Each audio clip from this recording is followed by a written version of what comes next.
There is a lot of noise in the thermal game. Influencers running whatever they're given to run, specs being hyped beyond reality, and I'm not here for hype. I'm here for performance.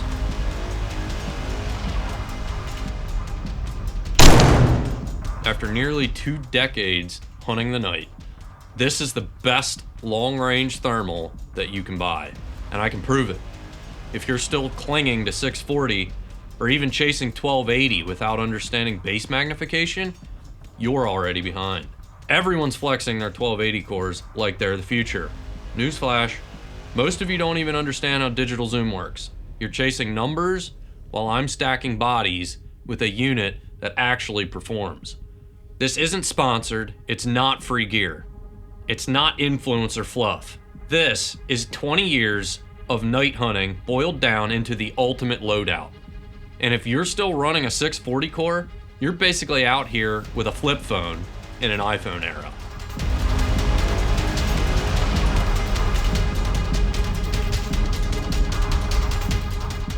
At this point in my career, I have the option to choose to run almost whatever I want to. The thermals of my choosing are strictly chosen based on image quality alone. When I'm out in the darkness, it's not just about getting the job done, because I could do that with just about anything. It's really about doing it with the maximum level of clarity for the maximum level of enjoyment. Picture quality is directly related to the end user experience. The higher the clarity, the higher the end user experience is. And the TX60C and the RH25v2 are what I have chosen. This weapons mounted thermal is the TX60C from IRay Outdoor. Its specs are also unmatched in the industry. The combination of these specs make it the best long-range weapons mountable thermal available to the consumer market today. And that's why I have it. With the 3x base magnification and 1024 resolution, you can zoom into 16x and still function with this unit at a high level. Try that with a 384 core sometime. It will not go this well. If you put the numbers to work and start doing the math, you'll see what I mean. Even the 1280 thermals on the market cannot do what this unit does because they start with a 2x base magnification. What this means is that the 1280s are only 640 resolution at 4x digital zoom, while the TX60C with a 1024 resolution and base magnification of 3 is a 512 pixel resolution at 6x. Do the math yourself, this checks out, and it makes the TX60C still reign supreme even with 1280s on the market. The RH25v2 specs are the best helmet mountable specs available in the industry at the moment. Nothing else comes even close. From the sub 18 millikelvin sensor to the 1440 by 1080 display, the RH25v2 takes the cake over all other helmet mountable thermals by a gross margin. This means the RH25v2 is the unit to compare all other helmet mountable thermals to. Moving on to the Photonis Viper 14 with 50-degree glass. This PVS 14 variant has proven to me to be the most potent unit for maximum situational awareness. With an added 10 degrees field of view over a standard PVS 14's field of view, this option has proven to give me the most situational awareness I've found with a dual band system. It gives me a wider field of view than most guys even have with binos with 40-degree glass, keeping me on top of what's going on around me, even though I only have a monocular. The Symbiote Bridge we offer is near and dear to my heart. It was born out of a frustration from selling dual band systems that, quite frankly, didn't align properly. It is the bridge, after all, that brings us all together for me and makes the magic happen. Everything is perfectly aligned, unlike other bridges with dual band systems. It allows for X, Y, and Z axis adjustment, enabling alignment perfection like no other bridge on the market offers today. I'm also running the FoxPro X24 as a collar, and it's treated me extremely well over the years. I've basically ran it for 4 years straight, and when I finally had an issue with the speaker, All I did was send it in and they literally repaired it for me for free. If you heard how loud this thing is and how far it can reach out on a still night, having one issue with it after 4 years of hard use in every condition is perfectly acceptable to me. Just for fun, guys, I'm gonna give you guys a breakdown of what all I've included in this basic go bag for predator hunting that I've built out here recently. This is an evolution that I've come to terms with I needed to become more efficient because I have so much gear and it's scattered around, and I'm still always trying to refine my go box and my go bag that I have on my person while I'm out calling all the time. So obviously right up front, you got the remote for the X24. That I think is the TX1000 remote that holds up to 1,000 sounds. I think I have like 700 some sounds in there. Diving in, got an extra mag, more 243, 58 grain Hornady Superformance. It's going 3,880 feet per second out of that 24-inch barrel. It is ripping fast.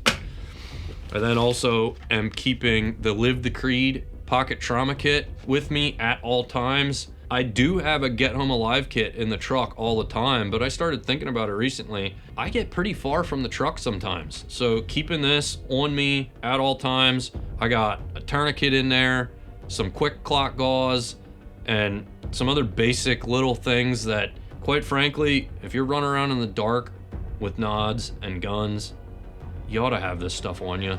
Diving in a little deeper, opening up this back pouch here on the bigger bag while I'm opening this up. This is the IC13 invert sling bag. We have it on the Arcane site. If you guys find this useful, this description, go ahead and grab yourself one.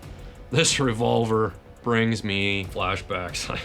Just for fun, I zip tied a little stream light on the end if I want to light off this revolver. Doesn't affect any function there. When I was trapping as a kid, this was the revolver I carried with me every day, and that's why I get flashbacks from it. It's a pretty cool piece. I don't like wasting 243 ammo, and having a little 22 LR on me to finish off some coyotes that might still be trying to get away, this is a perfect little option to have with to save my 243 ammo and give me another tool in the tool bag. Fits in there perfect. Got a drag from Yote Drags. This thing, didn't get to use it much yet, but I'm planning on making this thing do a lot of work for me this fall. And then a little bit of extra paracord in case I get 5 or 6 coyotes dead. There's not enough cable on there. I'm gonna need to string them up a little different.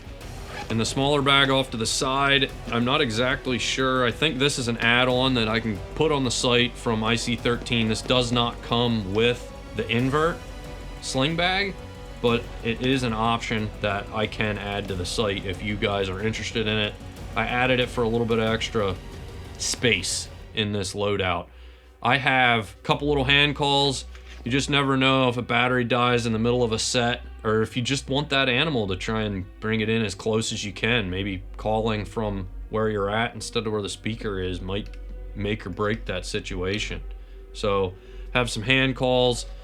I then also threw in some business cards, some extra batteries. I have 18 650s, CR123s, and AA's in this little baggie here so that I'm never left down. I got a pen, marker, and I'll probably end up stuffing my cell phone in here. This extra clamp, I plan to hook my keys to. I'm trying to refine my efficiency in the darkness while I'm running around predator hunting, because the one thing I always find myself doing when I change clothing from warm gear to fall gear to summer gear, I always have different pockets and different clothing, and I'm just stuffing stuff in random pockets, and I always get tripped up on where certain things are. I usually have most of this with me, but where is it right now when I'm just stuffing it in pockets?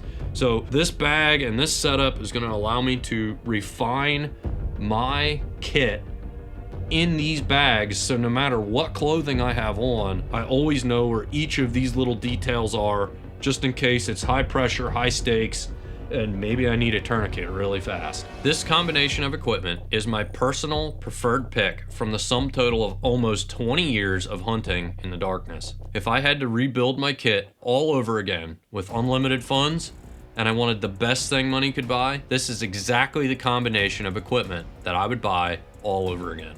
I hope you guys enjoyed this video and you found some value in it, learned a couple things about base magnification versus thermal sensor resolution, and how you can choose what unit is going to serve you best, especially if it's for long range use.